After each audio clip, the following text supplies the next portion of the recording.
أعوذ بالله من الشيطان الرجيم. بسم الله الرحمن الرحيم. الحمد لله رب العالمين الرحمن الرحيم مالك يوم الدين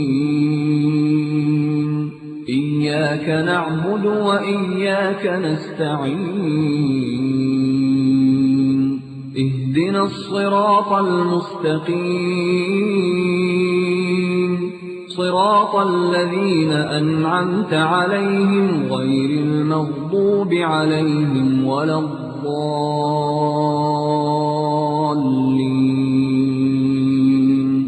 بسم الله الرحمن الرحيم. ألف لام ميم. ذلك الكتاب لا ريب فيه هدى للمتقين الذين يؤمنون بالغيب ويقيمون الصلاة ومما رزقناهم ينفقون.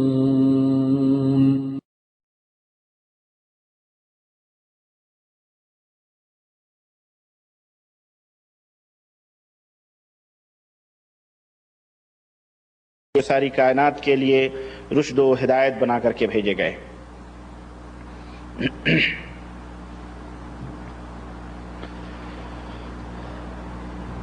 برادران اسلام، معزز دوستو،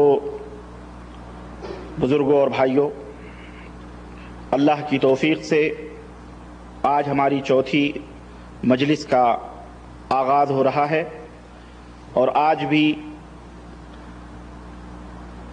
وہی موضوع ہمارا ہے کہ قادیانی ہی کافر کیوں. اس موضوع پر بات تھوڑی لمبی ہوتی جا رہی ہے، لیکن بہت سارے پردے اٹھتے بھی جا رہے ہیں، اور بہت سارے وہ عقیدے جو ہمارے ملکوں کے اندر ولایت اور تقدس اور عقیدت اور ارادت کے نام پر مختلف جماعتوں اور فرقوں کے اندر موجود ہیں، ان عقیدوں کا بھی پتہ چلتا جا رہا ہے. میں نے آپ حضرات کے سامنے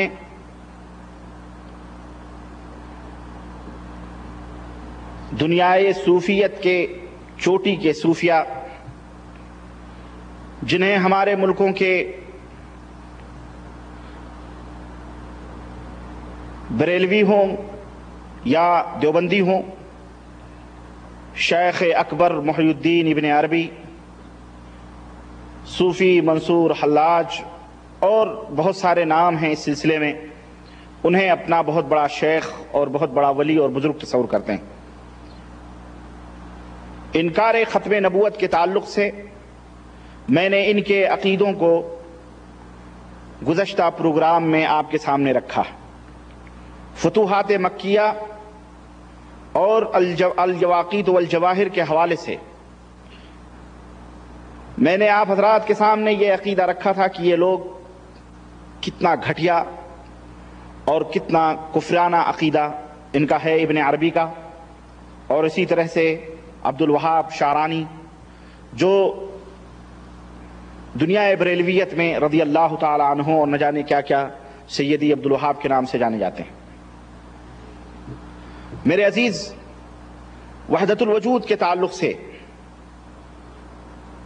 اس عقیدے سے بھی میں نے چند باتیں آپ کے سامنے رکھی تھیں. ابن عربی کا جو عقیدہ تھا وحدت الوجود کا، لیکن اس میں ایک بات تشنا رہ گئی تھی، اور میں نے جیسا کہ وعدہ کیا تھا کہ پچھلے صوفیہ اور موجودہ دور کے جو صوفیہ ہیں اس زمانے میں، جنہوں نے مختلف پردوں میں اپنے آپ کو چھپایا ہوا ہے اور کتاب و سنت کا نام لے کر کے امت کو گمراہ کر رہے ہیں، اپنے عقیدے ان میں پھونک رہے ہیں غلط طریقے سے، ان عقیدوں کا میں نے وعدہ کیا تھا مقارنہ کراؤں گا، میں ملاؤں گا بھی.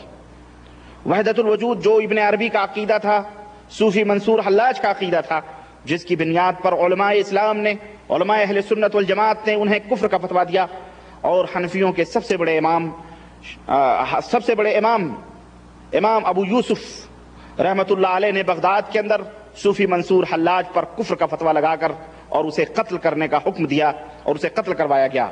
لیکن ہمارے ملکوں کے اندر یہی فرقے، خواہ وہ دیوبندی ہوں یا بریلوی ہوں، اپنے اس امام کے فتوے کی بنیاد پر بھی متفق نہیں ہیں اور صوفی منصور حلاج کے عقیدے کو اپنی کتابوں کے اندر نوٹ کرتے ہیں.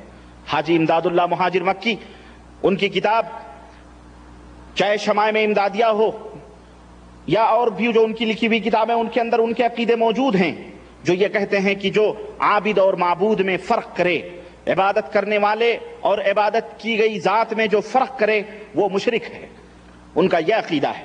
اور یہ حاجی امداد اللہ مہاجر مکی موجودہ دور کے اور بالکل 50 60 100 سال پہلے یا 100 سال کے بیچ میں جہاں سے دیوبندیت کی پیداوار ہوئی ہے اور جو دیوبندی فرقہ جہاں سے وجود ہوا ہے، ان کے بڑے بڑے ائمہ، چاہے مولانا اشرف علی صاحب تھانوی ہوں، مولانا رشید احمد گنگوہی ہوں، مولانا خلیل احمد سہارنپوری ہوں، چاہے محمود الحسن امبیٹوی ہوں، کوئی بھی ہوں، ان سب کے پیر اور مرشد اعلیٰ کہلائے جاتے ہیں. ان کا یہ عقیدہ تھا. بلکہ وہ تو یہاں تک کہتے ہیں کہ اللہ تبارک و تعالیٰ کی ذات ذرے ذرے میں موجود ہے، اور وہ تخم، وہ بیج اللہ کی، اور اس کی مثال انہوں نے دی کہ اللہ کی مثال ایسے ہی ہے، نعوذ باللہ، لیس کمثلہ شیء. اللہ نے فرمایا اللہ کی کوئی مثال نہیں ہے، لیکن انہوں نے مثال بیان کی اور کہا اللہ کی مثال ایسے ہی ہے جیسے ایک تخم کے، ایک بیج کے ہے، کہ اللہ ایک بیج کی مانند ہے. تو جس طرح بیج کو زمین میں چھپا دو، پھر اس کے بعد شاخیں اور تنا اور جڑ پیدا ہوتے ہیں اور پھر وہ بیج اس میں فنا ہو جاتا ہے، اسی طرح اللہ کی مثال کہ اللہ ایک بیج کی مانند تھا، پھر اس نے اس دنیا کو پیدا کیا تو خود بخود اس میں فنا ہو گیا. یعنی اللہ اور جو چیز، جو بیج ہے وہی پیڑ ہے، جو پیڑ ہے وہی بیج ہے، تو جو دنیا ہے وہی اللہ ہے، جو اللہ ہے وہی دنیا ہے. استغفر اللہ. اس طرح کے عقیدے انہوں نے اپنی کتابوں کے اندر لکھے. لیکن یہ عقیدے بماگے دہل نہیں بیان کیے جاتے ہیں، بلکہ جیسا کہ میں نے پچھلے لیکچر میں، پچھلی تقریر میں نے بتلایا تھا کہ جنید بغدادی نے کیا کہا کہ منصور حلاج بیوقوف تھا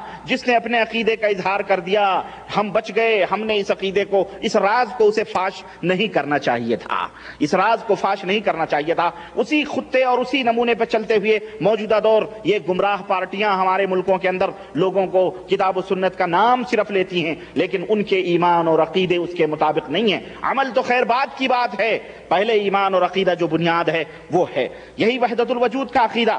میں آپ کو بتاؤں کہ ابن عربی کا مقام اور صوفی منصور حلاج کا مقام، چاہے علماء بریلویہ تو بدنام ہیں، ان کے ہاں تو یہ رضی اللہ تعالیٰ عنہ، رضی اللہ پتہ نہیں کیا کیا ہیں. صوفی منصور حلاج جس کو امام ابو یوسف رحمت اللہ علیہ نے بغداد کے اندر کفر کا فتویٰ دے کے قتل کیا، یہی مولانا رشید احمد گنگوہی کی کتاب فتاوی رشیدیہ میرے ہاتھ میں ہے. اس میں صوفی منصور حلاج کے تعلق سے جب ان سے سوال کیا گیا کہ حضرت صوفی منصور حلاج کے سلسلے میں آپ کا کیا خیال ہے، سوال کرنے والے میں نے امام ابو یوسف کا نام بھی لیا کہ حضرت منصور کی جن کو زمانے امام ابو یوسف صاحب میں سولی دی گئی تھی ان کی نسبت آپ کیا فرماتے ہیں، وہ کیسے تھے؟ تو مولانا رشید احمد گنگوہی کہتے ہیں کہ منصور معذور تھے، بے ہوش ہو گئے تھے، ان پر فتویٰ کفر کا دینا بیجا ہے. استغفر اللہ. اور میں کہتا ہوں کہ جو صوفی منصور کو کافر نہ مانے وہ بھی کافر ہے، کیونکہ صوفی منصور حلاج یہ بے ہوش نہیں ہوا تھا، یہ جادوگر تھا خبیث، یہ زندیق تھا. اس نے ہندوستان میں جا کے جادوگری سیکھی اور اس نے نہ جانے کہاں کہاں جا کر کے اس نے ایسے ایسے عقیدے ایجاد کیا، استغفر اللہ، کہ آج امت اور میں نے بتایا تھا کہ بڑے بڑے لوگ اس کی لپیٹ میں تھے. یہی منصور حلاج تھا جو عدن حق کا نعرہ لگاتا تھا. اور آج بھی یہ قبر پرست مجاور مراقبین اور اس طرح کے لوگ اور ان کے صوفیوں سے منسلک لوگ، چاہے نقشبندی، سہروردی، چشتی، قادری، جس کی طرف اپنی نسبتیں کرتے ہیں، یہ لوگ اس کے اندر ملوث ہیں، اس عقیدے کے اندر. چنانچہ پھر سائل نے سوال کیا حضرت سے کہ حضرت منصور جن کو دار پر چڑھایا گیا تھا، یعنی سولی پر چڑھایا گیا تھا، فتاوی رشیدیہ صفحہ نمبر 222، اور یہ چھپی ہوئی کتاب ہے محمد علی کارخانہ اسلامی کتب دکان نمبر 2 اردو بازار کراچی نمبر 1، وہاں کی چھپی ہوئی یہ کتاب ہے. کہتے ہیں منصور جن کو دار پر چڑھایا گیا تھا یہ آپ کے نزدیک ولی ہیں یا نہیں؟ اگر ولی ہیں تو یہ کون سی منزل میں تھے، قرب نوافل میں یا قرب فرائض میں؟ اگر ولی نہیں ہیں تو کس دین میں ہیں؟ جواب دیتے ہیں رشید احمد صاحب گنگوہی کہ بندے کے نزدیک وہ ولی تھے، استغفراللہ، یہ زندیق، یہ کافر، یہ مردود،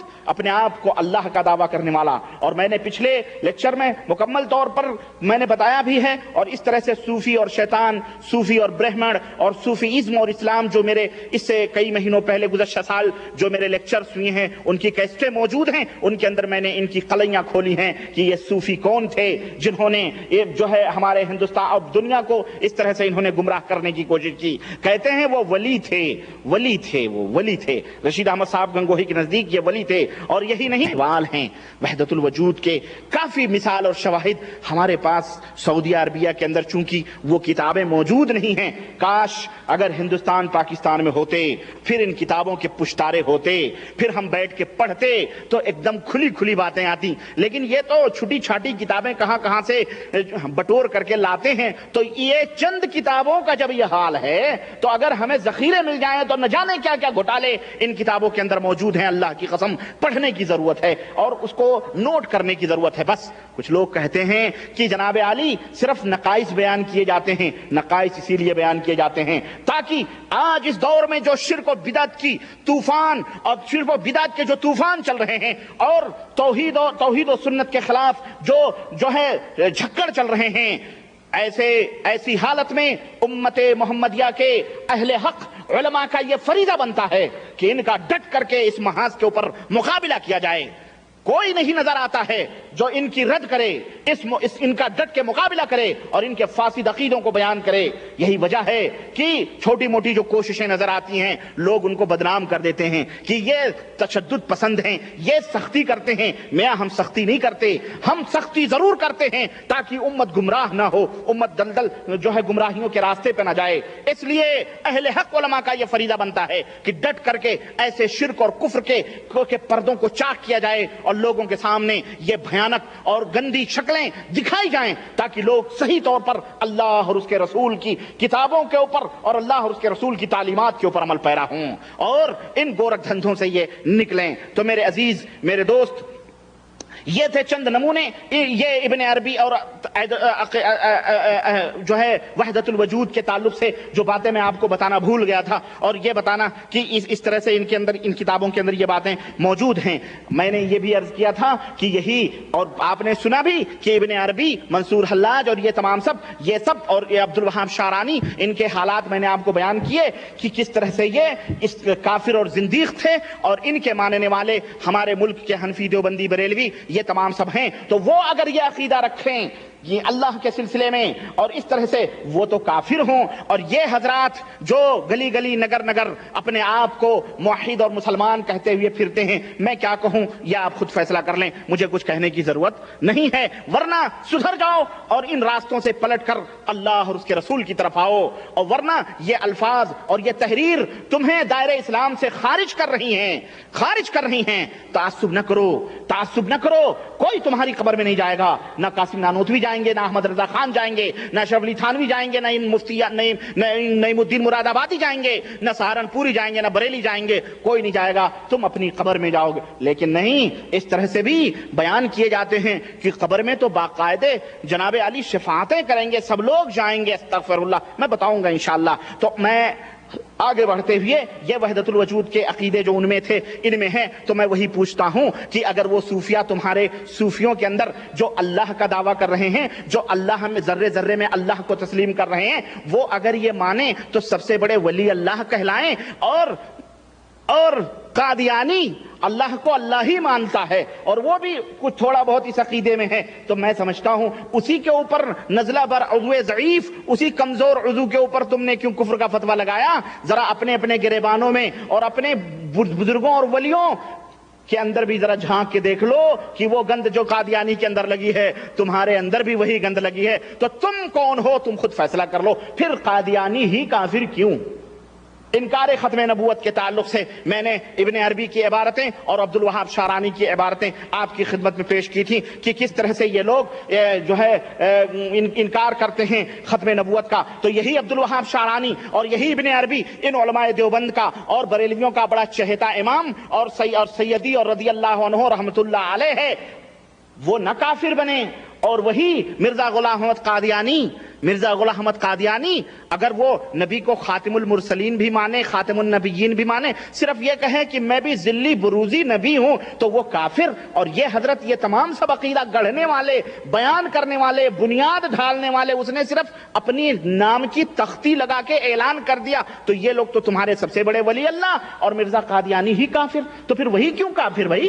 ان کو کیا کہیں گے؟ اور آگے آئیں گے. میں آپ کو بتاتا ہوں کہ اسی طرح سے ان صوفیوں نے، ابن عربی نے اور اس کے جتنے بھی صوفی ماننے والے ہیں، ان تمام لوگوں نے، اور میں موجودہ دور کے بھی حوالے دوں گا انشاءاللہ تعالی، انہوں نے کہا کہ جس طرح سے خاتم الانبیاء ہوتے ہیں، جس طرح سے خاتم الانبیاء یعنی نبیوں کے، جیسے ہم خاتم الانبیاء ہمارے نبی صلی اللہ علیہ وسلم ہیں، تو جس طرح سے خاتم الانبیاء ہوتے ہیں اسی طرح سے خاتم الاولیاء بھی ہوتے ہیں. خاتم الاولیاء بھی ہوتے ہیں.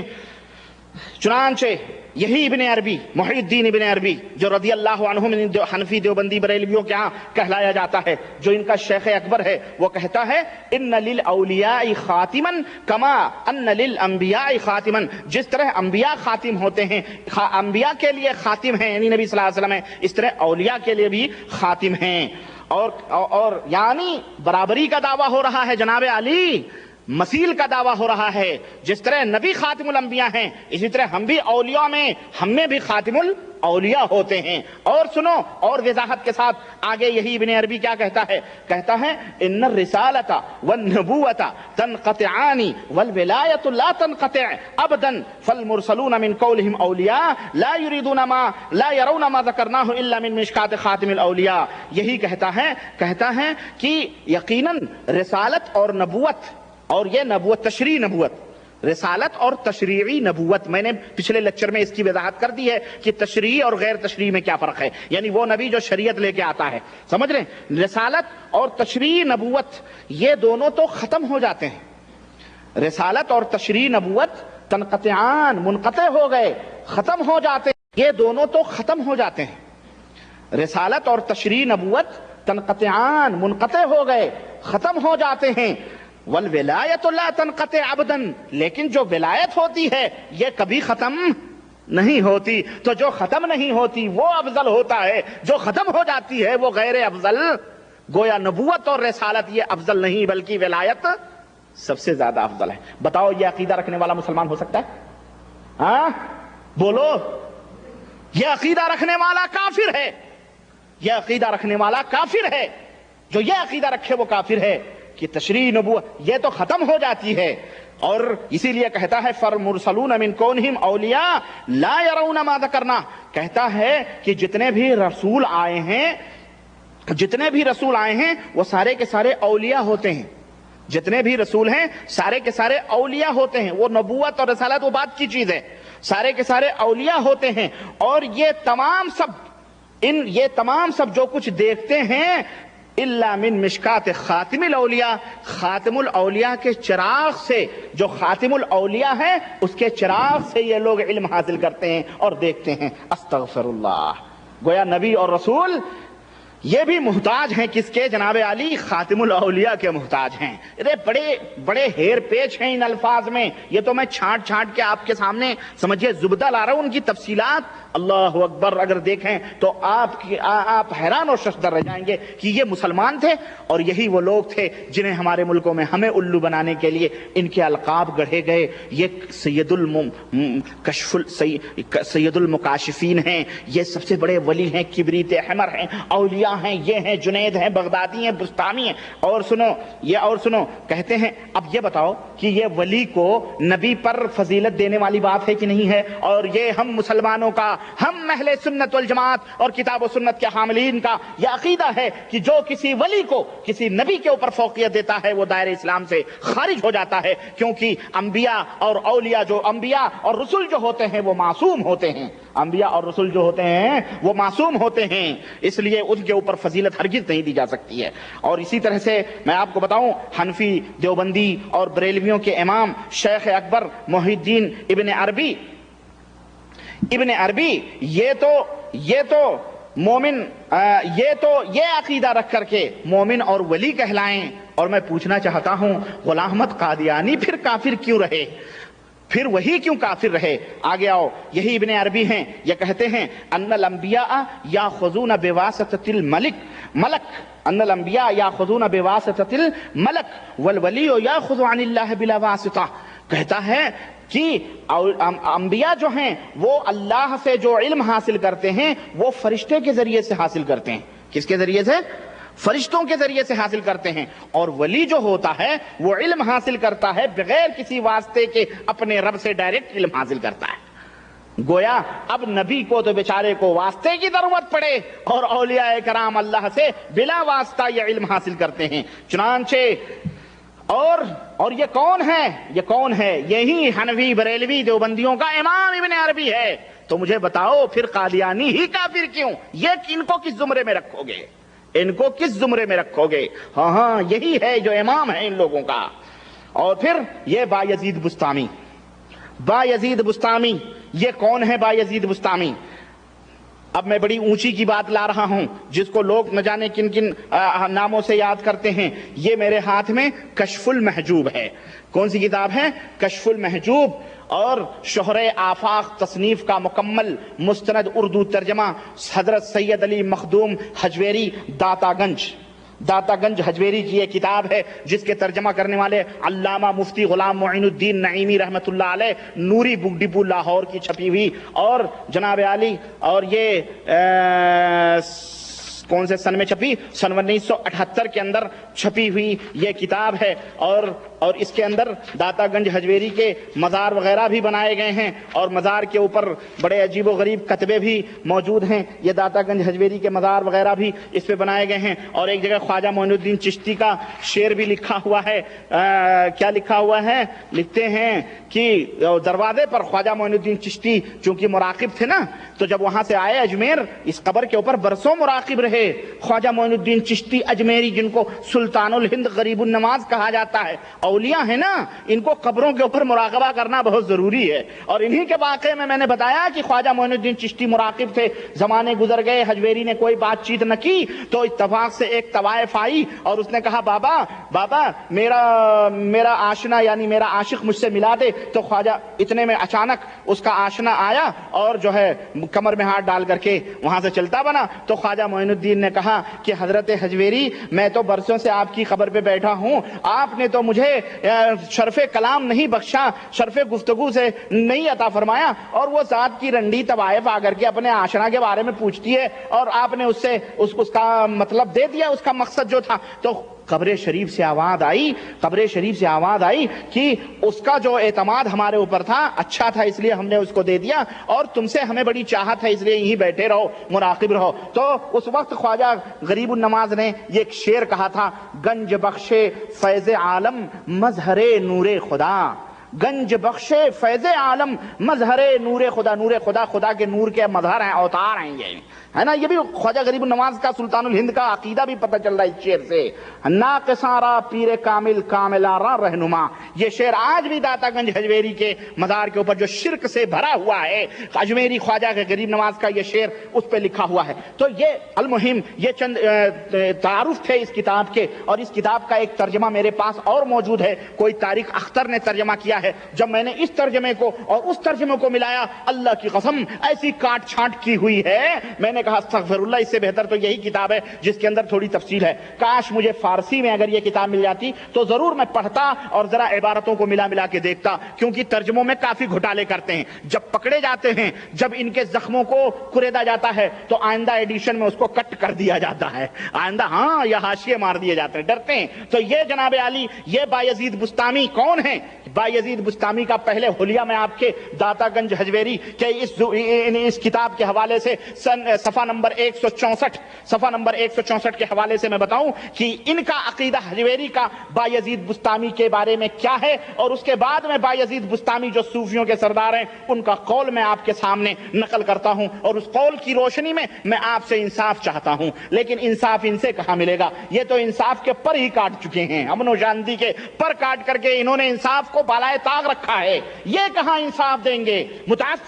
مقلد کبھی انصاف نہیں دے سکتا ہے، قرآن و سنت کا ماننے والا انصاف دے گا۔ لیکن خیر، عوام کی عدالت میں اس کتاب کو رکھ رہا ہوں، اور اس کتاب میں بہت ساری چیزیں ہیں، میں ابھی پڑھ رہا ہوں دھیرے دھیرے۔ چنانچہ کہتے ہیں کہ وہ منہم، اور انہی میں سے ائمہ طریقت میں سے معرفت و محبت کے آسمان حضرت ابو یزید تیفور بن عیسیٰ بستامی رضی اللہ تعالی عنہ ہیں۔ یہ تمام مشائخ میں جلیل القدر ہیں، ان کا حال سب میں بہت رفیع اور بلند ہے، اور ان کی شان بڑی ہے، یہاں تک کہ جنید بغدادی رحمت اللہ علیہ فرماتے ہیں کہ ابو یزید منا بمنزلت جبریل من الملائکہ، کہ صوفیاء کرام میں ابو یزید بستامی کی شان ایسی ہے جیسے فرشتوں میں جبریل علیہ السلام۔ یہ داتا گنج حجویری کی کتاب ہے، کس کی؟ جس کا کمپلیکس مسٹر نواز شریف نے بنوایا ہے۔ قوم کی امانتیں مزاروں کی نظر ہو رہی ہیں، قوم روٹیوں کے لیے ترستی ہے، قوم بھوکے پلیٹ فارموں پہ سوتی ہے، قوم قتل ہو رہی ہے، اور حضرت داتا گنج حجویری کا کمپلیکس بنایا جا رہا ہے، اور ایسے مشرکوں کا، اور یہی بایزید بستامی ہیں، یہی جن کا حلیہ آپ نے، اور یہی حجویری کا کیا کہتے ہیں، جو بایزید بستامی تھے ان کے دادا جو تھے یہ مجوسی تھے۔ کیا تھے؟ مجوسی تھے۔ خیر، المہم یہی کیا کہتے ہیں بستامی کہتے ہیں کہ الجنت لا خطر لها عند اہل المحبہ واہل المحبت محجوبون بمحبتهم، کہ محبت والوں کے نزدیک جنت کی کوئی عزت و آبرو نہیں ہے۔ استغفر اللہ۔ اللہ کے نبی نے فرمائے کہ اے میری امت کے لوگوں، تمہیں اللہ جنت مانگو، جنت مانگو، اللہ کے نبی جنت مانگیں، سب لوگوں کو دعوت دیں کہ جنت طلب کرو، اگر اپنے رب سے مانگنا ہے تو جنت طلب کرو، فردوس طلب کرو۔ اور یہ نبی کی امت کے صوفیاء ہیں جو کیا کہتے ہیں کہ مومنین کے نزدیک جنت کی کوئی عزت و آبرو نہیں، کیونکہ اہل محبت اپنی محبت میں درپردہ ہیں، یعنی جنت مخلوق ہے، جنت مخلوق ہے، اور اللہ کی اور اپنے درمیان اس مخلوق کو لانا یہ شرک ہے، بہتر نہیں ہے۔ استغفر اللہ۔ یہی بایزید بستامی ہیں، یاد آئی، یہی بایزید بستامی ہیں، کہتے ہیں کہ محب صادق یہی ہے کہ محبت کی بقا میں پورا فنا ہو جائے۔ خود فرماتے ہیں کہ پہلی دفعہ جب میں مکہ حاضر ہوا تو صرف خانہ کعبہ یعنی خالی مکان نظر آیا۔ مکہ جب میں گیا تو مجھے کیا نظر آیا؟ پہلی دفعہ خالی مکان دیکھا، میں نے گمان کیا کہ حج مقبول نہیں ہے، میں نے خالی مکان دیکھا تو سوچا حج مقبول، سوچو وہاں اور کون بیٹھا رہے گا، لیکن نہیں، یہ صوفی ہے نا، یہ صوفی ہیں، یہ کعبے سے کعبہ نہیں، ان کو تو اور کچھ چاہیے۔ دیکھیں وہاں خالی نظر آ کے نا حج مقبول نہیں ہے، کیونکہ اس قسم کے بکثرت پتھر میں نے دیکھے۔ استغفر اللہ۔ یہ کعبے کی توہین نہیں ہے تو کیا ہے؟ کعبے کی اس قسم کے پتھر بہت دیکھیں، پتھر ہی۔ یہ بایزید بستامی داتا گنج حجویری کی کتاب۔ اور سنو، کہتے ہیں دوسری مرتبہ حاضر ہوا تو خانہ کعبہ کو بھی دیکھا اور صاحب خانہ کو بھی۔ اب صاحب خانہ کون ہے خانہ کعبہ کا؟ حضرت ابراہیم علیہ السلام ہیں، اسماعیل ہیں، نبی صلی اللہ علیہ وسلم ہیں، کون ہے؟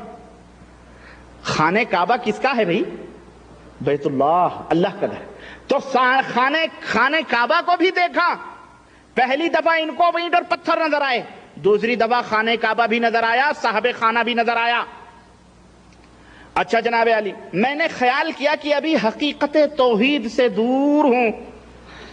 یہ توحید ہے، یہ ان کی توحید ہے صوفیاء کی، اور یہ ہمارے ملکوں میں اپنے آپ کو اہل سنت والجماعت کہلانے والے ٹی ٹی ایس ٹناٹن سنی، ناک پہ مکھی بھی برداشت نہیں کرتے۔ وہابی کا نام آتے ہی ان کا وضو ٹوٹ جاتا ہے، ہاں ان کا وضو ٹوٹ جاتا ہے، ان کی مسجدیں ناپاک ہو جاتی ہیں جناب علی۔ ہاں یہ ایسے لوگ ان کو پسند ہیں۔ سنیں، اللہ اکبر، چھوڑیں، کہہ رہے ہیں جناب علی جب ابھی توحید سے دور ہوں۔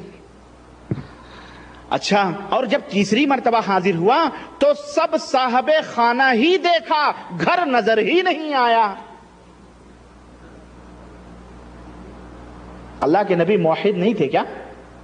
صحابہ کرام موحد نہیں تھے؟ وہ تو کہہ رہے ہیں ہم خانہ کعبہ حجر اسود بھی چوم رہے ہیں، اللہ کے نبی بھی چوم کے بتا کے گئے۔ یہ دیکھیں موحد، میں سمجھتا ہوں جو نبی کی توحید سے باہر ہو وہ نبی کی امت سے خارج ہے۔ وہ کافر ہے جو اس طرح کے ایمان اور عقیدے رکھے۔ اچھا گھر نظر اس وقت ندائے غیب آئی، غیب سے آواز آئی، اے با یزید اگر اپنے آپ کو نہ دیکھا اور سارے عالم کو دیکھا تو مشرک نہ ہوا۔ یہ فلسفہ ہے، یہ کیا ہے؟ یونانی فلسفے ہیں جو ہمارے وہابیوں کے سمجھ میں یہ بات نہیں آنے والی ہے، ان لہابیوں کی سمجھ میں خوب آتی ہے، ان رکابیوں کی سمجھ میں خوب آتی ہے۔ جب تو نے سارے عالم کو دیکھا تو مشرک نہ ہوا، اور جب تو سارے عالم کو نہ دیکھے اور اپنے آپ کو دیکھے تو مشرک ہو جائے۔ شرک کی تعریف ہو رہی ہے، دنیا کو نہ دیکھو اپنے آپ کو دیکھو تو شرک ہے۔ سنو اچھا جناب، اس وقت توبہ کی، اس وقت میں نے توبہ کی، اور توبے سے بھی میں نے توبہ کی۔ کس سے توبہ کی؟ توبے سے بھی میں نے توبہ کی۔ اچھا اور اپنی ہستی دیکھنے سے بھی توبہ کی۔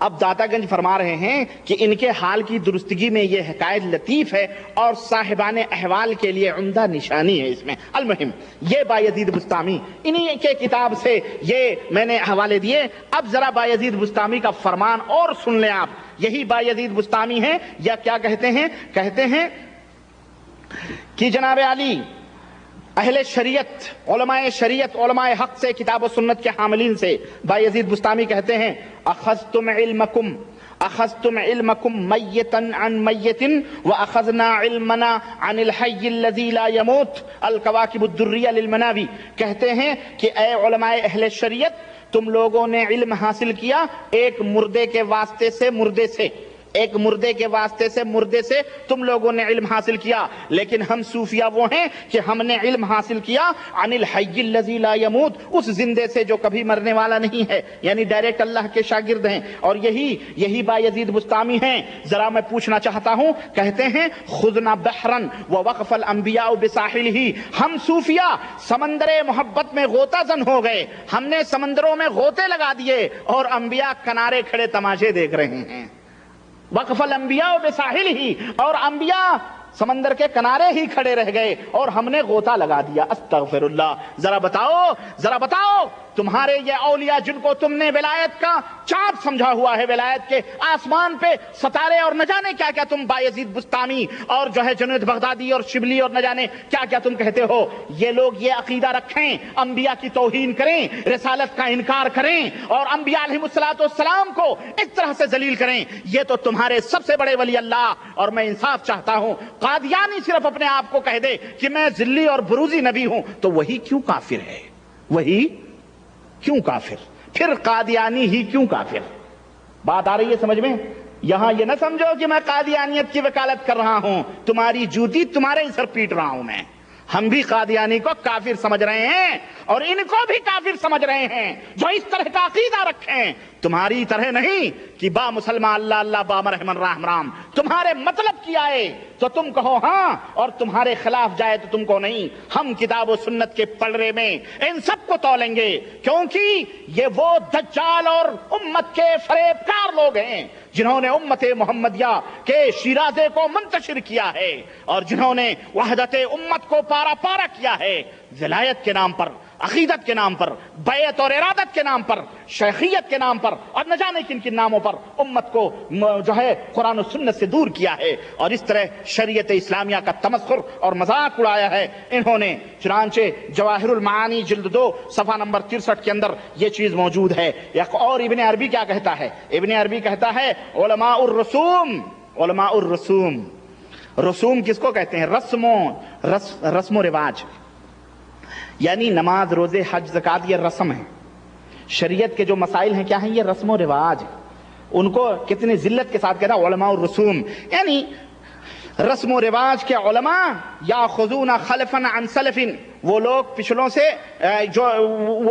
سے علم لیتے ہیں، علم حاصل کرتے ہیں اپنے پچھلوں سے۔ اس طرح مردوں سے قیامت تک حاصل کرتے رہیں گے. فَيَبْعُدُ النَّسَبْ, تو یہ نسبتیں بڑی لمبی, سند بڑی لمبی ہو جاتی ہے. وَالْأَوْلِيَاءُ يَأْخُذُونَ عَنِ اللَّهِ, اور اولیاء جو ہوتے ہیں وہ علم وہ اللہ سے حاصل کرتے ہیں. أَلْقَاهُ فِي صُدُورِهِمْ, اللہ ان کے دلوں میں وہ علم ڈالتا ہے. مِن لَدُنْهُ رَحْمَةً مِنْهُ, رحمت اور عنایت کی وجہ سے اولیاء کے دلوں میں اللہ تعالیٰ وہ علم ڈالتا ہے ان کے سینوں میں. لیکن یہ جو لوگ ہیں علماء شریعت, یہ لوگ مردوں سے یہ تمام سب علم حاصل کرتے ہیں. استغفر اللہ. بتاؤ یہ دین محمدی کا مذاق نہیں, یہ محدثین کا مذاق نہیں, یہ جو ہے محدثین کے جد و جہد اور دین اسلام کے اندر شکوک و شبہات پیدا کرنا نہیں. تو بتاؤ پھر قادیانی ہی کیوں کافر؟ ابن عربی کون سا تمہارا سب سے بڑا شیخ؟ تم نے پہلے ہی وہ کر دیا. اس لیے میرے عزیز, اور بایزید بستامی ایک آدمی, یہی بایزید بستامی, یہی ہمارے داتا گنج حجویری کی کتاب سے کوئی یہ نہ کہے کہ معراج ربانی اپنی طرف سے لالا کے بیان کرتا ہے. یہی کشف المحجوب صفحہ نمبر 345 اٹھا کے دیکھیے, یہی 345 کشف المحجوب صفحہ نمبر 345 اٹھا کر کے دیکھیے. یہی 45, یہی کیا کہتے ہیں 345 کشف المحجوب اٹھا کے دیکھیے. داتا گنج حجویری لکھتے ہیں کہ بایزید رحمت اللہ علیہ ایک دن اپنے حجرے میں تھے. بایزید بستامی ایک دن اپنے حجرے میں تھے. کسی نے آ کر کہا ہل ابو یزید فی البیت, کیا ابو یزید گھر میں ہیں؟ ہاں, فقال ابو یزید ہل فی البیت الا اللہ, کیا گھر میں اللہ کے سوا کوئی اور ہے؟ بولو, یہ خدائی دعویٰ کرے تو تمہارا تو سب سے بڑا رحمت اللہ علیہ ہو کہ گھر میں اللہ کے سوا کوئی نہیں. کون تھا گھر میں؟ کون تھا بولو؟ اما چاہے ادھر سے کان پکڑ لو چاہے یوں پکڑ لو. اور میں کہتا ہوں خدائی دعویٰ کرنے والوں پر تو اللہ نے لعنتیں بھیجی ہیں. فرعون کے اوپر لعنت, نمرود کے اوپر لعنت, اور جن جن لوگوں نے خدائی دعوے کیے ہیں قرآن میں اللہ نے ان کے اوپر لعنتیں بھیجی ہیں. لیکن نبوت کے دعویٰ کرنے والوں کا کہیں ذکر قرآن میں نہیں ملتا ہے کہ اللہ نے ان کے اوپر بھی لعنت بھیجی ہے. میں پوچھنا چاہتا ہوں کہ جو اللہ کی نظر میں لعنتی ہو اور اپنے آپ کو اللہ کہتا ہو, داتا گنج حجویری اپنی کتاب میں یہ بات لکھتے ہیں, یہ معراج ربانی کے گھر کی بات نہیں. جاؤ پوری دنیا بریلویت کو اور دیوبندیت کو میرا چیلنج ہے, یہ کتاب میرے گھر کی نہیں تمہارے گھر کی ہے. اور پاکستان اور ہندوستان کے اندر یہ کتاب عقیدت و محبت سے تلاوت کی جاتی ہے. اور جس نے مجھے یہ کتاب دی ہے توبہ کرنے کے بعد ہی اس نے دی ہوگی. اس نے اس کے اندر مور کا وہ بھی رکھا ہوا ہے, معلوم ہے, مور کا پر بھی رکھا ہوا ہے. عقیدت و محبت سے بے وضو قرآن کو تو چھو لیتے ہیں, کشف المحجوب کو بے وضو نہیں پڑھتے ہیں. یہ کہہ رہے ہیں حل فی البیت الا اللہ, گھر میں اللہ کے سوا. خدائی دعویٰ ابو یزید کریں تو وہ کافر نہ ہوں, وہ تمہارے ولی اللہ ہوں. اور قادیانی کہے کہ میں نبی کا ذلی اور بروزی ہوں, میں بھی مانتا ہوں خاتم النبیین, تو وہ تو پرلے درجے کا کافر.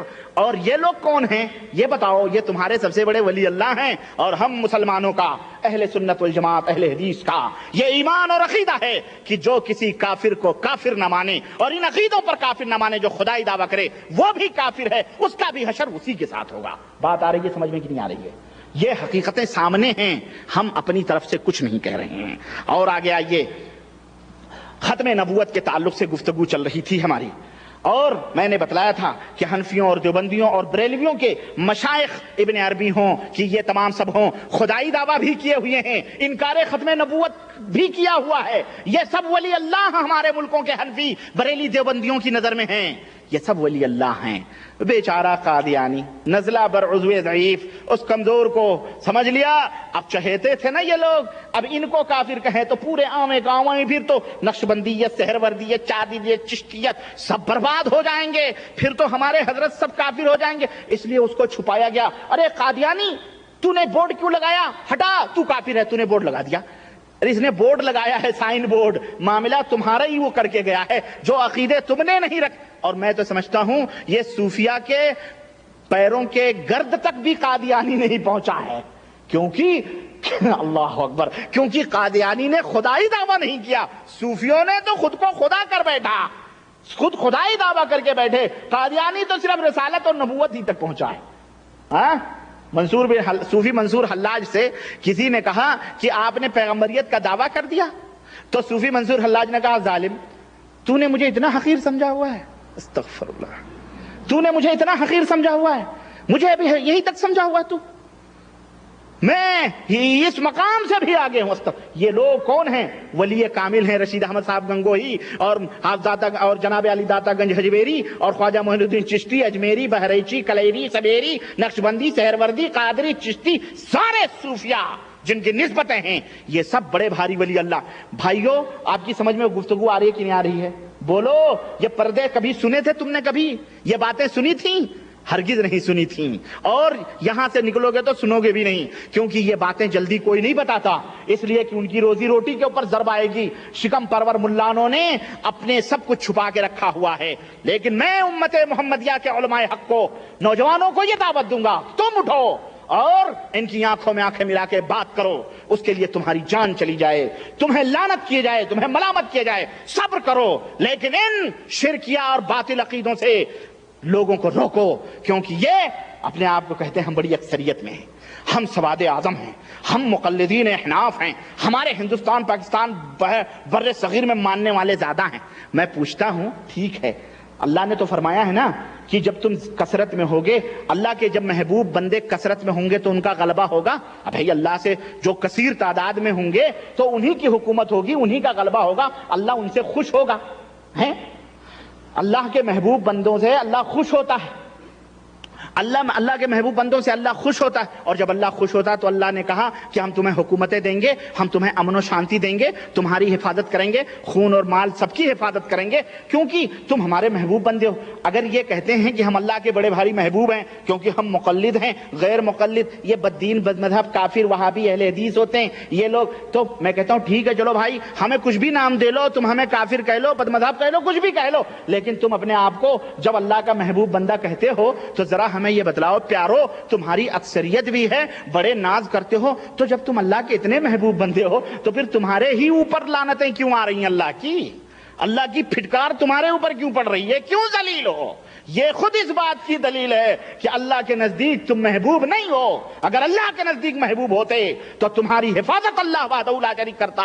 اگر تم اللہ کے نزدیک محبوب ہوتے تو مسجدوں کی تمہاری مسجدیں نہ توڑی جاتی, تمہاری بہو بیٹیوں کی عزت و آبرو نہ ہوتی. گویا اللہ کے نزدیک جو تم عمل کر رہے ہو یہ اللہ کے نزدیک محبوب نہیں ہے. اللہ کے نزدیک محبوب وہ ہیں جو کتاب و سنت کے حاملین ہیں, جو اللہ اور اس کے رسول کے پیغام کو اپنا حرز جاں سمجھتے ہیں, بھلے وہ اقلیت میں ہیں. کل انشاءاللہ تعالی غالب آئیں گے تو اللہ انہیں سب کچھ نوازے گا اور سب کچھ عطا فرمائے گا انشاءاللہ تبارک تعالی. اور یہ ہمارا دور ہے, اور آنے والی صدی بھی ہماری ہے, اور ہمارا زمانہ ہے انشاءاللہ. اور امت اب ان چوچلے بازیوں سے آگاہ ہو رہی ہے اور سمجھ رہی ہے. میرے عزیز, باتیں لمبی ہیں تو میں عرض یہ کر رہا تھا کہ یہ لوگ کہتے ہیں کہ تشریعی نبوت بھلے ختم ہو چکی ہے, لیکن مطلق نبوت جو غیر تشریعی نبوت ہے وہ جاری اور ساری ہے. وہ قیامت تک ہر زمانے میں ایک زندہ اور مجسم رسول موجود رہے گا, اور وہ نبی اقدس کی ذات سے اس طرح گھلا ملا رہے گا. وہ رسول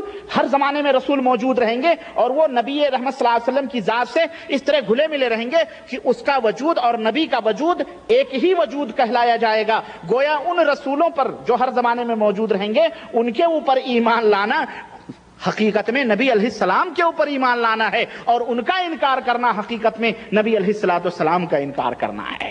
ہاں, ہم ان جمن شبراتی پیروں کا جب انکار کرتے ہیں تو کہتے ہیں یہ بد مذہب ہو گئے, یہ کافر, یہ ولیوں کو نہیں مانتے. ان کے ولی یہی رسول ہیں جو انہوں نے یہ مقام بتایا ہوا ہے.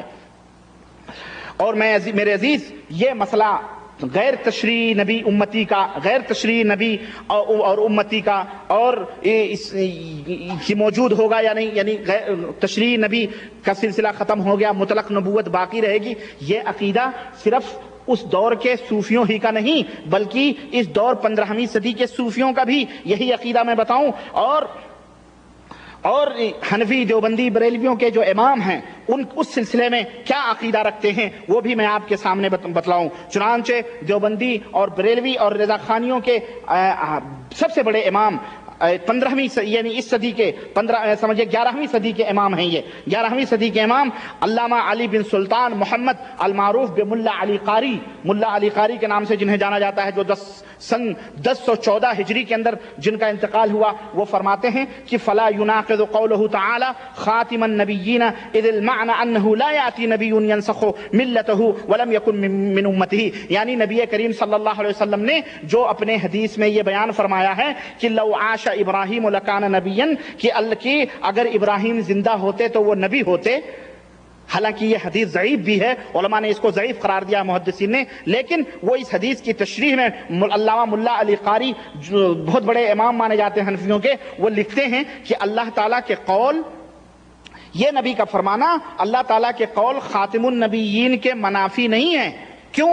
اس کا مقصد یہ ہے کہ آپ صلی اللہ علیہ وسلم کے بعد کوئی ایسا نبی آئے گا، ایسا نبی نہیں آئے گا جو آپ کی ملت کو منسوخ کر دے اور آپ کی امت سے نہ ہو، یہ اس کا مطلب ہے۔ یعنی اگر کوئی ایسا نبی پیدا ہو جو آپ کی ملت سے منسوخ نہ کرے اور آپ کی امت سے ہو، تو گویا ایسے نبی کا وجود ممکن ہے اس دنیا کے اندر۔ موضوعات کبیر مترجم صفحہ نمبر 322۔ اور اسی طرح سے دیوبندیوں اور بریلوی رضا خانی کے مجدد الفسانی جن کو کہا جاتا ہے، شیخ احمد سرہندی، یہ جن کی وفات 1034 ہجری کے اندر ہوئی، وہ فرماتے ہیں کہ پس حصول کمالات نبوت مرتابعان را بطریق تبعیت و وراثت بعد از بعثت خاتم الرسل علیہ الصلاۃ والسلام، منافی خاتمیت اونیست علیہ وعلی آلہ والصلاۃ والسلام فلا تکن من الممترین، مکتوب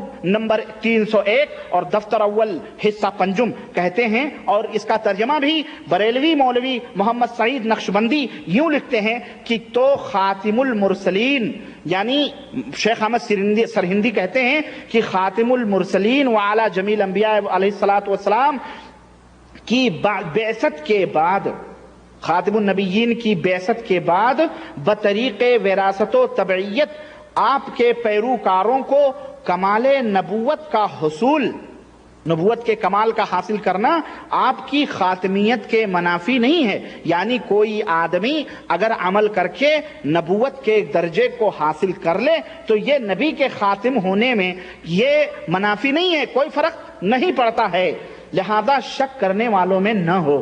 یہ چور دروازے کھولے کہ نہیں کھولے؟ بولو، کھولے کہ نہیں کھولے؟ اور سنو اس سے آگے کیا فرماتے ہیں شیخ احمد سرہندی، جو رضا خانی بریلویوں اور دیوبندیوں کے گرو گھنٹال ہیں، وہ بہت بڑے مجدد ہیں، مجدد الفسانی، کہتے ہیں کہ معلوم شد کہ کمالات ولایت را موافقت بفقہ شافعیت و کمالات نبوت را مناسبت بفقہ حنفی، اگر فرزندری امت پیغمبر مبعوث می شد موافق فقہ حنفی عمل می کرد، کہتے ہیں معلوم ہوا کہ ولایت کے کمالات فقہ شافعی کے ساتھ موافقت رکھتے ہیں، یعنی اکثر و بیشتر ولی اللہ جو ہے فقہ شافعی کی طرف مائل ہوتے ہیں۔ کہتے ہیں معلوم ہوا کہ ولایت کے کمالات فقہ شافعی کے ساتھ موافقت رکھتے ہیں اور کمالات نبوت کی مناسبت فقہ حنفی کے ساتھ ہے۔ کمالات نبوت کی موافقت کس کے ساتھ ہے؟ فقہ حنفی کے ساتھ ہے۔ تو اگر بالفرض سپوز اس امت میں کوئی پیغمبر مبعوث ہو تو وہ فقہ حنفی کے موافق عمل کرے گا۔ سمجھ آ رہی ہے آپ کو کہ نہیں آئی؟ فارسی سے اردو میں ترجمہ ہے بھئی، کوئی اگر پیغمبر بھی آئے گا تو کس کے موافق عمل کرے گا؟ وہ بھی امام حنیفہ کا کیا ہوگا؟ تو اے غیر مقلدو، تم کیوں نہیں امام ابو حنیفہ کو مانتے ہو؟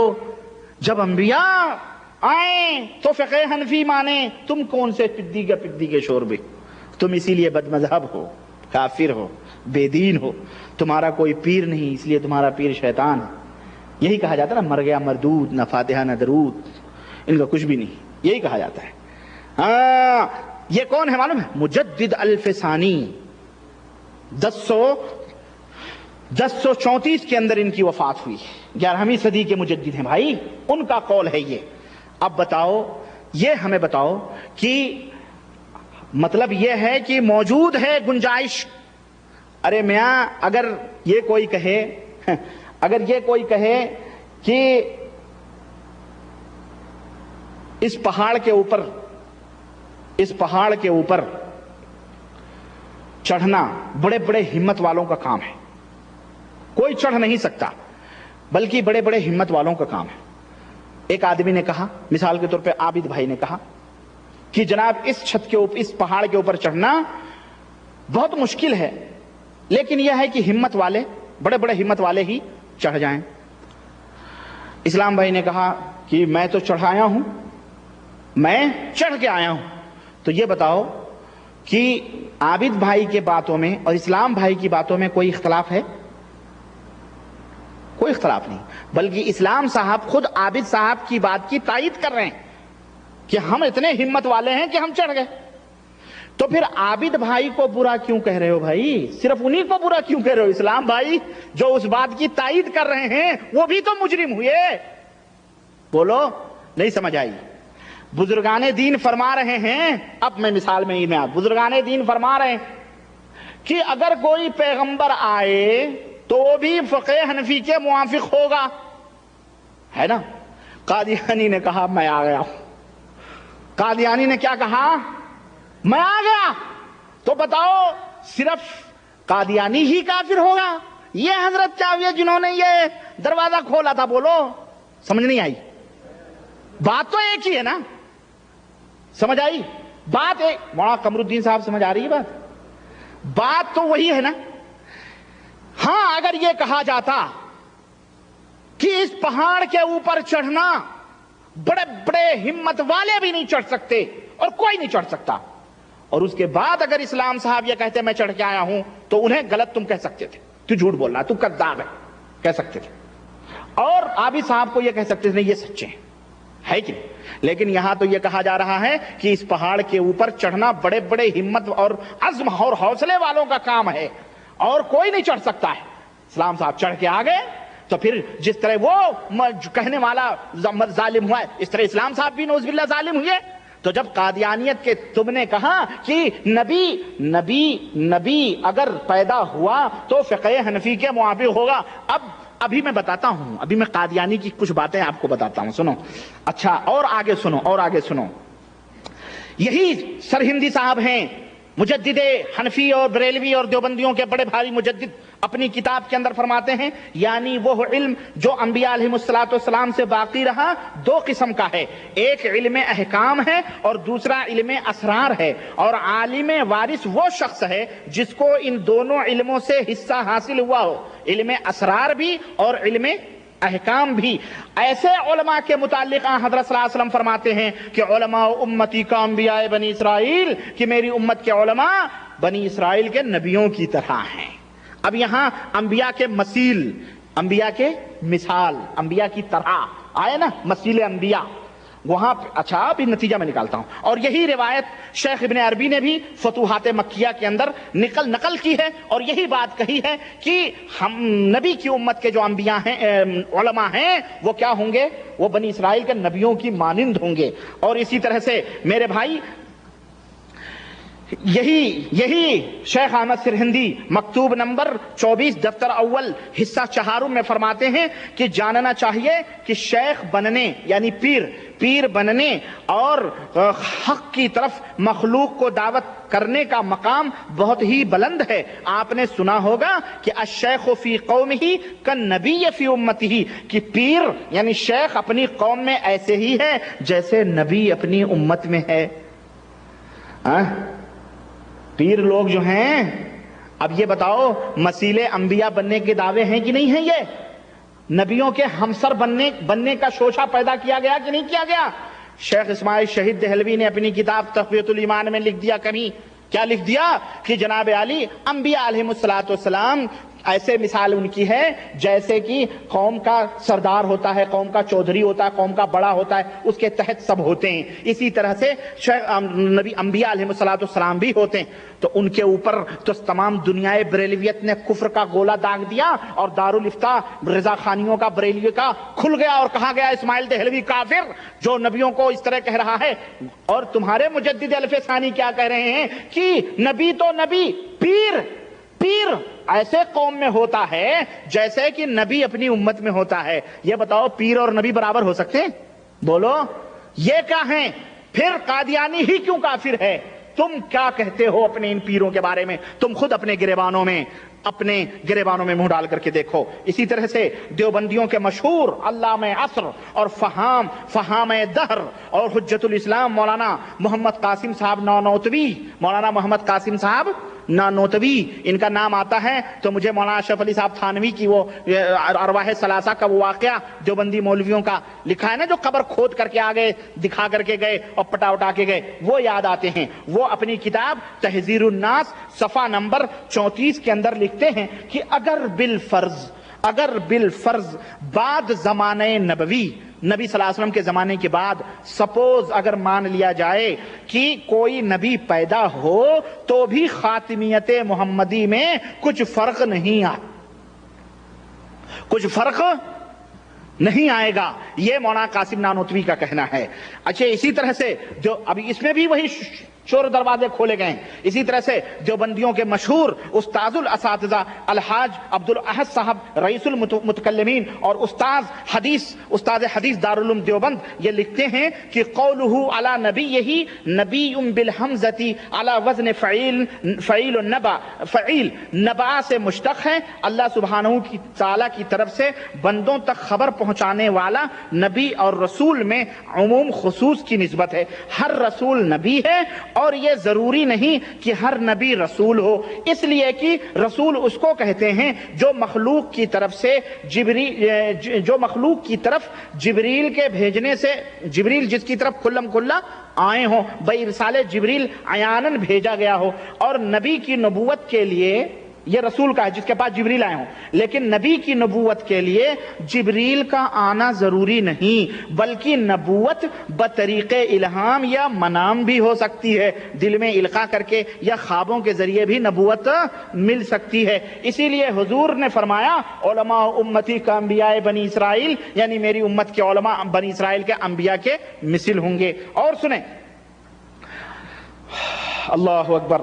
اور اسی طرح سے بریلویوں کے شہباز طریقت اور شہنشاہ ولایت خواجہ غلام فرید حنفی چشتی فرماتے ہیں کہ دوسری حدیث میں آتا ہے کہ میری امت کے علماء بنی اسرائیل کے نبیوں کی طرح ہیں، فیوزات فریدیہ صفحہ نمبر 25۔ اسی طرح حنفیوں کے مشہور سید زوار حسین شاہ صاحب حنفی نقشبندی مجددی فرماتے ہیں کہ اس دین متین کی حفاظت کا ذمہ اللہ نے خود لے کر اس کا ایک ظاہری انتظام یہ فرمایا کہ اس امت کے علماء کرام کو انبیاء اعظام کا یہ تبلیغی مشن سپرد فرمایا، اور رسول کے ارشاد سے ان کو یہ بشارت دی گئی کہ علماء امتی کا انبیاء بنی اسرائیل، یعنی میری امت کے علماء بنی اسرائیل کے انبیاء کی مانند ہیں۔ یہ سب مثیل انبیاء، یعنی اس امت کے علماء انبیاء کے مثیل ہیں، انبیاء کی مانند ہیں، انبیاء کی طرح ہیں۔ اور میں نے ایک سے یہ پوچھنا چاہتا ہوں کہ تم خاتمیت کا انکار کرو، ختم نبوت کے چور دروازے کھولو، اور اسی طرح سے مثیل انبیاء ثابت کرو علماء کو، تم سب کچھ ثابت کرتے ہوئے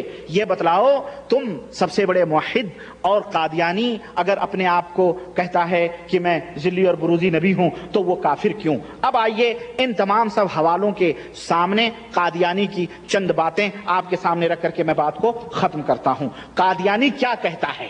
ابھی تک تو یہ صوفیوں کی اور ان علماء بریلوی اور دیوبندیوں کے مولویوں کی باتیں آپ نے سنی اور ان کے عقیدے، اب قادیانی کو ذرا ان اقوال کے سامنے رکھ کر کے ہم فیصلہ کریں گے نا کہ کافر وہی کیوں ہے۔ سوچو قادیانی کیا کہتا ہے۔ قادیانی کہتا ہے کہ نمبر 1، مستقل نبوت حضرت صلی اللہ علیہ وسلم پر ختم ہو گئی۔ سنیں قادیانی کا بیان سنیں، اور امام ابو شارانی اور جتنے بھی ہیں سب، اور یہ بزرگ جو حنفی ان سب کو سامنے رکھیں کہ مستقل نبوت حضرت صلی اللہ علیہ وسلم پر ختم ہو گئی ہے، مگر ذلی نبوت، اب یہ ذلی بروزی میں اگلے لیکچر میں بیان کروں گا انشاءاللہ، مگر ذلی نبوت جس کے معنی کیا ہیں؟ جس کا معنی یہ ہے کہ محض فیض محمدی سے وحی پانا، فیض محمدی سے وحی پانا وہ قیامت تک باقی رہے گی تا انسانوں کی تکمیل کا دروازہ بند نہ ہو۔ حقیقت الوحی اس کی کتاب ہے، یعنی سمجھ آئی؟ وہی بات جو امام شارانی نے کہی ہے دیوبندی بریلویوں کے امام نے، کیا کہ ہر دور میں نبی موجود رہے گا، ہر دور میں موجود رہے گا صبح قیامت تک۔ وہی قادیانی کہہ رہا ہے، کیا کہہ رہا ہے کہ نبوت تو ختم ہو گئی، لیکن ذلی نبوت جس کا معنی یہ ہے کہ نبی کے فیض سے نبی کا فیض آئے گا، وہ نبوت جب تک کہ انسانیت کا دروازہ بند نہیں ہوتا تب تک قائم و دائم رہے گی۔ نمبر 2، وہ کہتا ہے یہ بات بالکل روز روشن کی طرح ثابت ہے کہ حضرت صلی اللہ علیہ وسلم کے بعد نبوت کا دروازہ کھلا ہے۔ حضرت صلی اللہ علیہ وسلم کے بعد نبوت کا دروازہ کھلا ہے، یہ بات روز روشن کی طرح واضح ہے۔ یہ اس کو کہاں سے واضح ملی؟ یہی ابن عربی نے، امام شارانی نے، انہی لوگوں نے یہ راستے اس کو بتلائے جو کہتے ہیں ختم نبوت تو ٹھیک ہے، تشریح نبوت ختم ہو گئی، لیکن مطلق نبوت کا دروازہ کھلا ہے قیامت تک۔ وہی بات غلام احمد قادیانی کہہ رہا ہے، جس کی بنیاد پر وہ کافر کہلایا جا رہا ہے اور ان کو ولی اللہ تصور کیا جا رہا ہے۔ فیصلہ کرو۔ نمبر 4 کہتا ہے کہ اب بجز محمدی نبوت کے سب نبوتیں بند ہیں۔ قادیانی کیا کہتا ہے؟ نبی صلی اللہ علیہ وسلم کی نبوت کے باقی ساری نبوتیں کیا ہیں؟ بند ہیں۔ شریعت والا کوئی نبی نہیں آ سکتا، شریعت والا کوئی نبی نہیں آ سکتا، اور بغیر شریعت کے نبی ہو نہیں سکتا مگر وہی جو پہلے سے امتی ہے، مگر وہی جو پہلے سے۔ مجدد الف ثانی نے یہی بات کہی ہے، بالکل وہی بات مجدد الف ثانی نے کہی ہے، کیا کہ بغیر شریعت کے کوئی نبی نہیں ہو سکتا مگر وہی جو پہلے سے امتی ہے، پس اس بنا پر میں امتی بھی ہوں اور نبی بھی۔ بالکل، میں نے کہا سائن بورڈ لگایا ہے صرف اس نے، واللہ اس نے صرف دعویٰ کیا ہے۔ اگر یہ نہ دعویٰ کرتا، جیسا کہ خود اس نے کہا کہ اگر میں نہ دعویٰ کرتا تو کوئی اور کرتا، اس نے صرف یہ کہہ دیا کہ میں نبی ہوں۔ بقیہ سارے دروازے ان حنفی مقلدوں نے اور ان دیوبندی بریلیوں کے صوفیوں نے اور ان سب لوگوں نے کھول کے رکھے، اور یہ عقیدہ ایک صدی سے اس زمرے صوفیوں کی زمرے میں، حلقے میں بڑا پک رہا تھا۔ قادیانی نے دیکھا میدان خالی ہے، خوب گھٹائیں امٹ کے آئی ہیں، اب بیج ڈالنے کا موسم ہے، ڈال دیا، پاسا مار لیا اس نے۔ سنیے، نمبر 4 یہ کہتا ہے قادیانی، مجھے اپنی وحی پر ایسا ہی ایمان ہے جیسا کہ توریت، انجیل اور قرآن کریم پر ایمان ہے۔ 40۔ نمبر 5 کہتا ہے، میں خدا کے حکم کے موافق نبی ہوں، میں خدا کے حکم کے موافق نبی ہوں، اگر میں اس سے انکار کروں تو میرا گناہ ہوگا، اور جس حالت میں خدا میرا نام نبی رکھتا ہے تو میں کیوں کر اس سے انکار کر سکتا ہوں۔ یہ مرزا کی آخری تحریر ہے جو 26 مئی سن 1908 کو اخبار میں شائع ہوئی تھی، یہ اس کی آخری تحریر ہے، اس لیے اس نے کہا میں نبی ہوں۔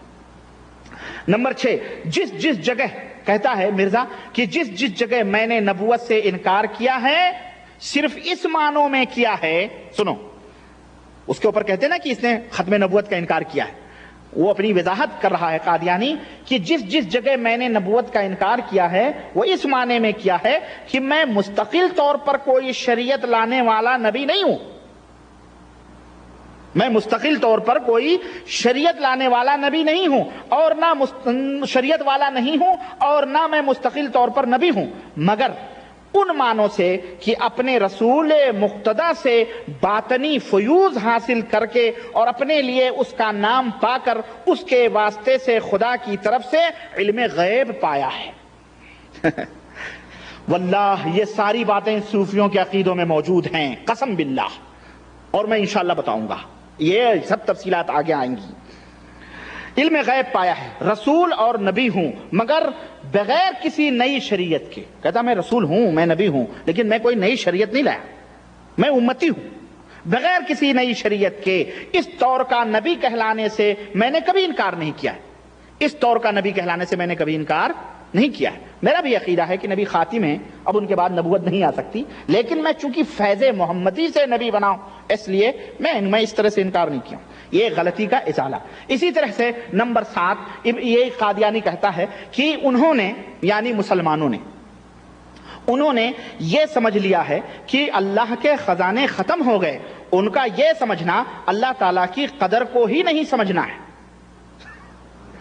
ہے نا، ان کا یہ سمجھنا اللہ کی قدر کی نہ سمجھنے کی وجہ سے، ورنہ ایک نبی کیا، میں تو کہتا ہوں ہزاروں نبی ہوں گے۔ ایک استغفر اللہ کیوں کہہ رہے ہو؟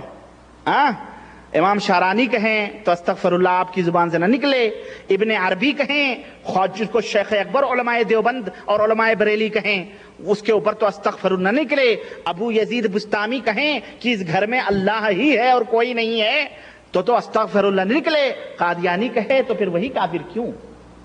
سوچو۔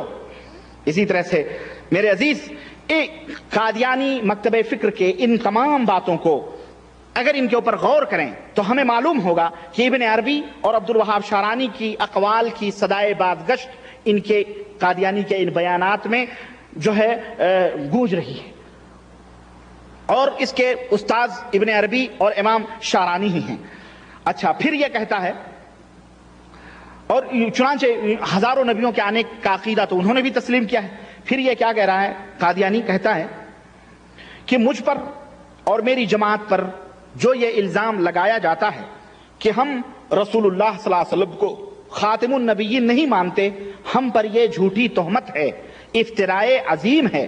ہم جس قوت، یقین اور معرفت اور بصیرت کے ساتھ حضرت صلی اللہ علیہ وسلم کو خاتم النبیین مانتے اور یقین کرتے ہیں، اس کا لاکھواں حصہ بھی ہمارے اوپر کفر کا الزام دینے والے نہیں رکھتے۔ سوچو اس کا دعویٰ کیا ہے معلوم ہے؟ یعنی خاتم النبیین کا جتنا پختہ عقیدہ ہمارا ہے، اتنا عام مسلمان جو ہمیں کافر کہتے ہیں، ایک حصہ بھی ان کو، لاکھویں میں سے ایک حصہ بھی ان کو میسر نہیں ہے۔ الحکم 17 مارچ 1905 کے اندر اس نے لکھا تھا یہ۔ یعنی دیکھیں کتنا پختہ اس کا عقیدہ خاتم النبیین پر ہے۔ وہ کہہ رہا ہے دوسرے لوگ اس کا حصہ، اور صحیح بات یہ دیکھو، یہ مولویوں کو جنہوں نے چور دروازے کھولے، کیا اگر مان لیا جائے نبی آ جائے تو فقہ حنفی پہ عمل کرے گا، تو یہ ہوگا تو وہ ہوگا، دنیا بھر کا۔ اسی طرح سے وہ کہتا ہے کہ جماعت احمدیہ میں کوئی شخص اس وقت تک داخل نہیں ہو سکتا جب تک اس شرط کا اقرار نہ کرے کہ میں حضرت صلی اللہ علیہ وسلم کو خاتم النبیین یقین رکھتا ہوں۔ جب تک یہ شرط نہیں مانے گا، جب تک وہ ہماری جماعت کا ممبر نہیں بن سکتا ہے۔ اب بولو میرے عزیز، میرے دوست، ابن عربی نے نبوت کی جو تقسیم کی تھی، تشریع اور غیر تشریع، اور شارانی نے جو کچھ یہ کہا تھا کہ قیامت تک جاری رہے گی، اور صوفیوں نے جو کچھ عقیدہ رکھا، ان تمام سب صوفیوں کے عقیدوں سے اس نے نتیجہ اخذ کیا غلام محمد قادیانی نے، اور اسی سے متاثر ہو کر کے اس نے اپنے آپ کو رسول یا اپنے آپ کو نبی ظاہر کیا، اور ان تمام سب انہی صوفیوں نے یہ گنجائش فراہم کی کہ وہ اپنے آپ کو نبی کہہ لے۔ اور نبوت کی یہ تقسیم تشریع اور غیر تشریع یہ ابن عربی کی ذہن کی اپج ہے، اور عبدالوہاب شارانی نے اس کو پیدا کیا ہے۔ واللہ قرآن کریم اٹھا کر کے دیکھیں، نبی کریم صلی اللہ علیہ وسلم کے بیانات دیکھیں، احادیث دیکھیں، کہیں بھی اللہ کے رسول صلی اللہ علیہ وسلم نے تشریع اور غیر تشریع کی کہیں بھی ذکر نہیں فرمایا۔ یہاں تک کہ آخری زندگی میں بھی اللہ کے نبی نے تشریع اور غیر تشریع، نبی کے آنے اور جانے کا کہیں کوئی ذکر نہیں کیا۔ یہاں تک کہ خطبہ حجۃ الوداع جو کہ ایک اہم خطبہ ہے، اس میں بھی اللہ کے رسول صلی اللہ علیہ وسلم نے ہرگز نہیں یہ تمام سب باتیں بیان کی، بلکہ ان صوفیوں کی ذہنی اپج اور ان صوفیوں کی وجہ سے یہ تمام سب چیزیں پیدا ہوئیں، اور انہی سب چیزوں نے ولایت اور عقیدت اور غیبیت اور حجاب اور شہود اور کشف اور الہام اور نہ جانے کیا کیا ان سے دروازے کھولے۔ سجدہ بھی غیر اللہ کے لیے کروایا جا رہا ہے، خاتم النبیین کے ختم کے اوپر بھی انہی وجہ سے، انہی صوفیوں کی وجہ سے ضرب لگ رہی ہے، اور اس طرح سے ان لوگوں نے یہ چور دروازے کھول کر کے میرے عزیز صوفیوں نے، اور آج کل یہ دروازے کھلے ہوئے ہیں، آج تک کھلے ہوئے ہیں، ان صوفیوں نے یہ تمام سب حرکتیں کی ہیں، اور انہوں نے ہی مرزا قادیانی کو موقع دیا کہ وہ نبوت کا دعویٰ کرے اور اپنے آپ کو وہ نبی کہلائے، ورنہ ان کو موقع نہیں مل سکتا تھا۔ تو میرے عزیز، میرے دوست، اس طرح سے میں یہی کہتا ہوں کہ جو باتیں پہلے زمانے کے صوفیوں میں اور اس وقت کتابوں میں موجود ہیں، صوفیوں نے تو وہ دعوے کیے کہ مرزا قادیانی ان کے گرد تک بھی نہیں پہنچ سکا، انہوں تو خدا بن بیٹھے، وہ تو ہر جگہ اپنے آپ کو خدا کہتے رہے، تو ان کو تو تم سب پوری دنیا اس وقت ولایت کے آسمان پر انہیں تصور کر رہی ہے۔ یہ بزرگ خواجہ معین الدین چشتی، فلانے سبلی نعمانی، اور یہ تمام سب کشف دتویری، یہ تمام سب ان کو تو سب مان کر کے، ان کو یہ عقیدے کفر کا رکھ کر کے اللہ کے سلسلے میں اللہ بزرگوں کو مان کر کے یہ لوگ مومن اور موحد، اور مرزا قادیانی ہی تمام سب صرف نبوت کا دعویٰ کر کے، اور جبکہ خاتم النبیین کا عقیدہ بھی رکھتا ہے، صرف وہ اظہار کر کے وہ کافر کیوں ہے؟ تو صرف قادیانی ہی کیوں کافر ہے؟ یہ سب لوگ ان کو کیا کہیں گے آپ، اور ان کو کیا کہا جائے گا جو اس وقت یہ عقیدہ رکھ رہے ہیں اور اپنی کتابوں میں انہوں نے لکھا ہوا ہے؟ یہ فیصلہ ہم آپ کے اوپر چھوڑتے ہیں۔ باقی مسئلہ ذلی اور بروزی کا اور دیگر چیزوں کا انشاءاللہ تبارک و تعالی میں اگلی مجلس میں انشاءاللہ تبارک تعالیٰ میں اس موضوع کو ختم کرنا چاہتا ہوں اور اختصار کے ساتھ اگلی مجلس میں میں اپنی باتوں کو رکھوں گا. اللہ سے دعا ہے کہ اللہ تبارک تعالیٰ ہمیں اور آپ کو نیک عمل کرنے کی توفیق عطا فرمائے اور ہم سب کو قرآن و سنت کے اوپر چلنے کی توفیق عطا فرمائے. وصلی اللہ علی نبینا محمد وعلی آلہ وصحبہ اجمعین. والسلام علیکم ورحمۃ اللہ وبرکاتہ.